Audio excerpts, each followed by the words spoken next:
Hello everyone. तो आज हम करने वाले हैं आपकी ज्योग्राफी का मैन्युफैक्चरिंग इंडस्ट्री। फाइन। तो मैन्युफैक्चरिंग इंडस्ट्रीज को पढ़ने से पहले क्या जरूरी है जानना कि मैन्युफैक्चरिंग इंडस्ट्रीज को जानने से पहले ये जानना जरूरी है कि आखिर इंडस्ट्री क्या होती है, क्योंकि ये तो डेफिनेशन में आता है कई बार। तो चलिए पहले हम देखते हैं कि इंडस्ट्री का मतलब क्या होता है। तो इंडस्ट्री एक जगह है या फिर एसोसिएशन है, एक तरीके का ग्रुप है। फाइन। जिसमें लोग जुड़े होते हैं, मेंबर्स जुड़े होते हैं और फाइनली ये लोग क्या करते हैं, ये लोग मिलकर किसी पर्टिकुलर गुड या सर्विस का प्रोडक्शन करते हैं। ठीक है। और ये फाइनली ये सारे गुड या सर्विसेज को क्यों प्रोड्यूस करते हैं, ताकि वो कंट्री के इकोनॉमिक नीड्स का सेटिस्फैक्शन करें या फिर उसको फुलफिल करें। ठीक है। जैसे कि कंट्री को अगर जरूरत है पेपर की, तो इंडस्ट्रीज क्या करेगी, पेपर मैन्युफैक्चरिंग करेगी, पेपर का मैन्युफैक्चर करेगी, प्रोडक्शन करेगी, ताकि कंट्री को जो पेपर की नीड्स है ये फुलफिल हो सके। फाइन। ताकि दूसरे कंट्री से मांगना ना पड़े। अब इसके बाद बात करें मैन्युफैक्चरिंग की, तो मैन्युफैक्चरिंग एक प्रोसेस है जिसमें आप रॉ मटेरियल्स से क्या बनाते हो, कोई प्रोडक्ट बनाते हो। अब यहाँ पे मैं रॉ मटेरियल्स कह रही हूँ, उसका ये मतलब नहीं कि कच्चा सामान। ठीक है।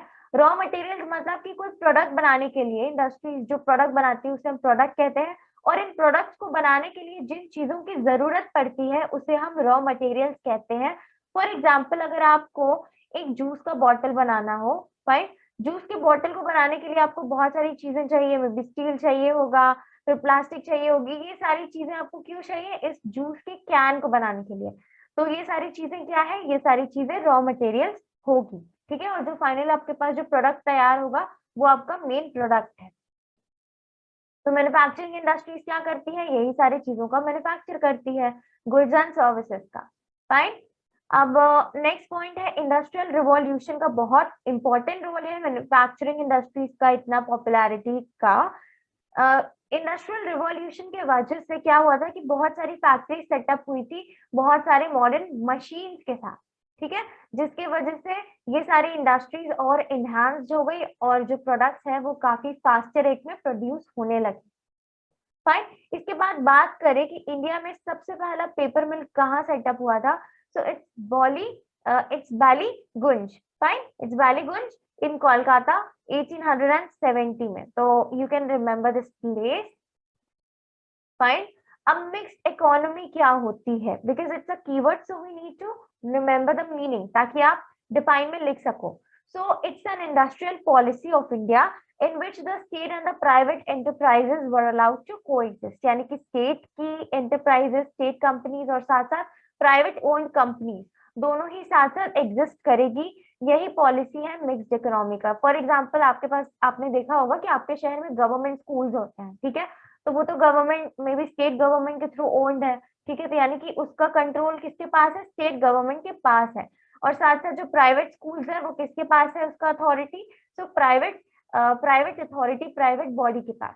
तो ये एक छोटा सा एग्जांपल है मिक्स्ड इकोनॉमी को एक्सप्लेन करने का। अब नेक्स्ट पॉइंट है लिबरलिज्म क्या होता है। लिबरल मतलब आजाद होना। ठीक है। मेनली लिबरल मतलब आजाद होना, फ्री होना। ठीक है। किसी चीज से, किसी स्ट्रगल से या फिर कोई चीज से। सो इसका मेन ऑब्जेक्टिव क्या था लिबरलिज्म का, to permit Indian and foreign entrepreneurs sorry to enter sectors such as power, transport, road, etc. So this is the main objective of liberalism. So you can even skip it or you can even remember this. So this is just for your knowledge. अब बात करें industries के importance की, तो first point आता है raises fund. Definitely ये fund raise करती है, कैसे, बिकॉज ये हम लोग को एक सिक्योर बेसिस देती है, हमारे कंट्री को इकोनॉमिक प्रोग्रेस का सिक्योर बेसिस।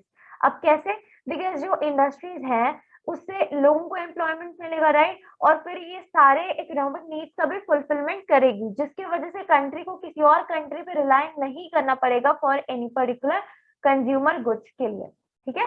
तो इससे हमारे कंट्री को एक सिक्योर यानी कि एक सेफ बेसिस मिलता है कि अब हमें यहाँ से इकोनॉमिक नीड्स फुलफिल मिलेगी, यानी कि हमारे यहाँ से इकोनॉमिक प्रोग्रेस होगी ही होगी।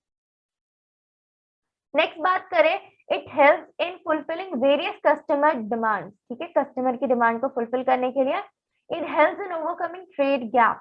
जो ट्रेडिंग गैप है इसको क्या करने के लिए, इसको ओवरकम करने के लिए। Now let me tell you about the trade gap. Trade gap क्या होता है?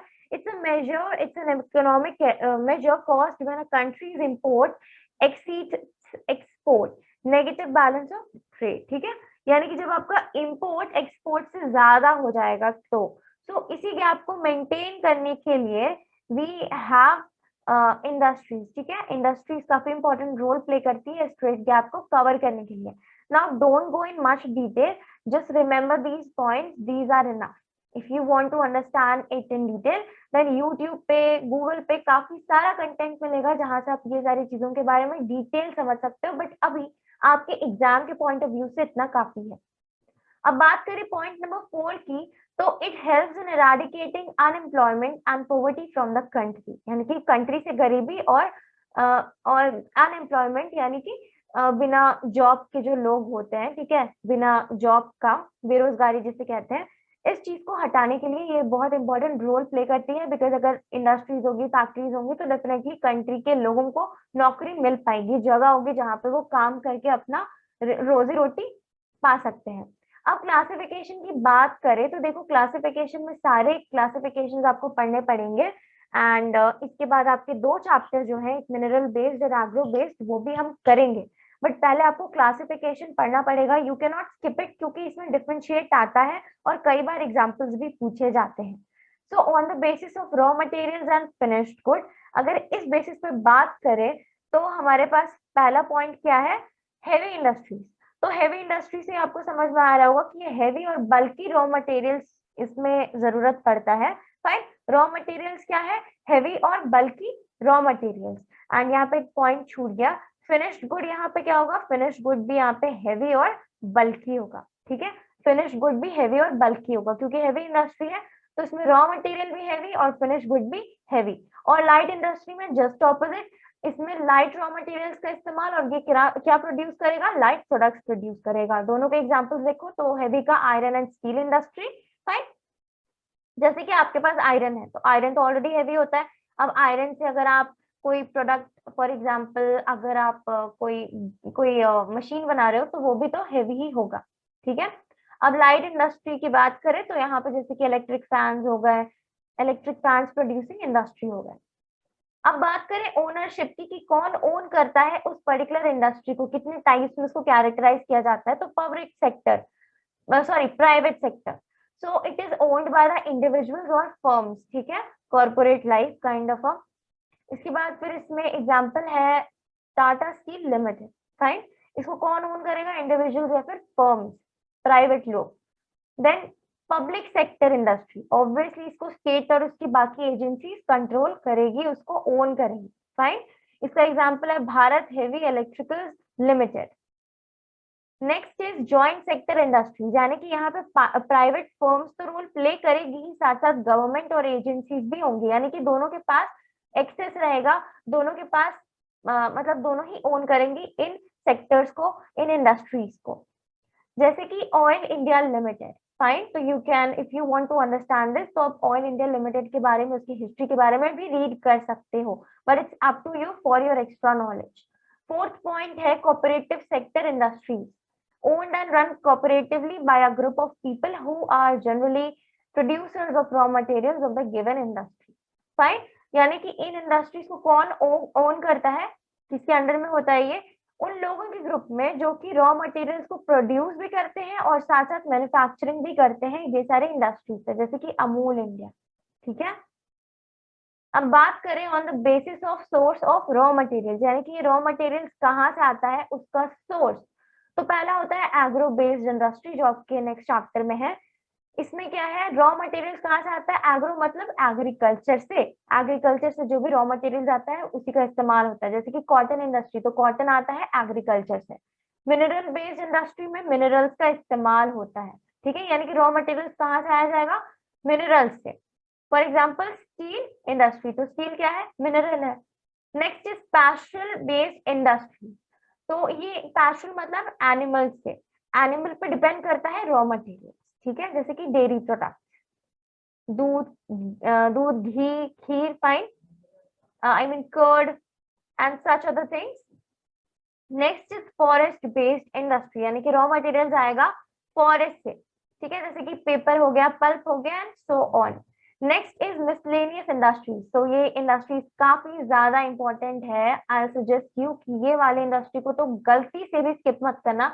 अगर आप बाकी चीजों को छोड़ भी देते हो तो एटलीस्ट इसको पढ़ लेना। First is village industries. So it is located in the village and serve the needs of the rural people. ठीक है, विलेज में ही होता है और गांव के लोगों का नीड्स को फुलफिल करने के लिए ये सारी इंडस्ट्रीज को बैठाया जाता है। Next is cottage industry. So ये सारी इंडस्ट्रीज क्या होती है, इस इंडस्ट्री में जो आर्टिसंस होते हैं, जो मैन्युफैक्चर करते हैं गुड्स, वो अपने घर पे ही इन सारी चीजों का मैन्युफैक्चरिंग करते हैं, जैसे कि हैंडलूम्स हो गए। ठीक है, तो अपने घर पे ही उनका पूरा परिवार मिलके इन सारी चीजों को बनाता है। अब बात करें एंसिलरी इंडस्ट्रीज। तो एंसिलरी इंडस्ट्रीज मतलब क्या, वो सारी इंडस्ट्रीज जो इंडस्ट्री क्या करती है, पार्ट या फिर कंपोनेंट्स बनाती है, जिसका इस्तेमाल बड़ी इंडस्ट्रीज में होता है। फॉर एग्जांपल कार के पार्ट्स बना दो, तो फिर कार या फिर व्हीकल्स के पार्ट्स बना दो, तो ये सारे पार्ट्स को अब ये सारी इंडस्ट्री किसको बेचती है, बड़ी बड़ी इंडस्ट्री को, जो कि इन सारे पार्ट्स का इस्तेमाल करके वो पर्टिकुलर व्हीकल बनाता है। ठीक है, तो कंपोनेंट्स आता है इन एंसिलरी इंडस्ट्री से और ये फाइनल जाता है बड़ी बड़ी कंपनीज के पास, जहां से फाइनल गुड मैन्युफैक्चर होता है। समझ आई बात। अब बात करें बेसिक इंडस्ट्री की, तो बेसिक वर्ड ही समझ में आ रहा होगा कि बेसिक टाइप इंडस्ट्री है। सो आर दोज इंडस्ट्री, यानी कि ये वो सारी इंडस्ट्री है जिनका आउटपुट, यानी कि जो गुड्स वो मैन्युफैक्चर करती है उसका इस्तेमाल बाकी इंडस्ट्रीज करती हैं। ठीक है, जैसे कि आयरन और स्टील बना दिया, तो आयरन और स्टील बना दिया, अब इसका इस्तेमाल बहुत सारी इंडस्ट्री करती है, आयरन एंड स्टील। ठीक है, बहुत सारे कामों में आयरन एंड स्टील का यूज होता है, जैसे कि यूटेंसिल्स बनाने वाली कंपनी भी आयरन स्टील यूज कर सकती है, मशीन्स बनाने वाली भी, और भी बहुत सारी जगह यूज हो सकता है। यानी कि एक बेसिक कंपोनेंट को डिजाइन कर दिया, अब उसके बाद बाकी कंपनीज उसको इस्तेमाल करेगी। अब नेक्स्ट है consumer industries. So it converts the raw materials into primary products, into commodities to be directly used by the people, जैसे कि टेक्सटाइल। रॉ मटेरियल्स को क्या फॉर्म में कन्वर्ट करेगा, एक प्राइमरी प्रोडक्ट के फॉर्म में, जिसका इस्तेमाल लोग डायरेक्टली कर सकते हैं, जैसे कि टेक्सटाइल। अब बात करें कैपिटल इंटेंसिव, यानी कि बहुत ज्यादा इन्वेस्टमेंट लगता है इन इंडस्ट्रीज में, और मे बी इसमें लेबर उतना कम नहीं लगता है, and labour is less. Fine, so let me write it over here, and labour input इसमें कम लगता है in comparison to the investment. और वही बात करें लेबर इंटेंसिव, यानी कि इसमें लेबर की बहुत ज्यादा जरूरत पड़ती है, लेकिन investment is less. Fine, let me write it, investment is less in comparison to the labour. अब इसमें बात करें तो जैसे कि सीमेंट इंडस्ट्रीज, इसमें बहुत पैसा लगता है। वही बात करें बीड़ी मेकिंग, तो इसमें ज्यादा लेबर की जरूरत पड़ती है। फाइन, अब बात करें लास्ट की जो दो इंडस्ट्रीज बची, ये बहुत आसान है, कैपिटल और लेबर के बेसिस पे। तो पहला है लार्ज स्केल इंडस्ट्रीज। तो लार्ज स्केल मतलब उसमें कैपिटल इन्वेस्टमेंट भी बहुत ज्यादा होगा और वर्क फोर्स यानी कि लेबर भी बहुत ज्यादा होगा। ठीक है, जैसे कि इंजीनियरिंग कंपनीज, इसमें बहुत सारे लोग जुड़े होते हैं और प्लस इसका इन्वेस्टमेंट भी बहुत ज्यादा होता है। अब वही बात करें स्मॉल स्केल की, तो स्मॉल स्केल में लेस कैपिटल इन्वेस्टमेंट और ज्यादा लेबर्स, ज्यादा वर्कर्स भी नहीं होते, जैसे कि फूड प्रोसेसिंग में। So guys, this was all about this chapter. This is just an overview of this chapter, but you need to remember all these because इसमें से questions बनता है and you should remember these points. इसमें से differentiate between भी आता है. Fine.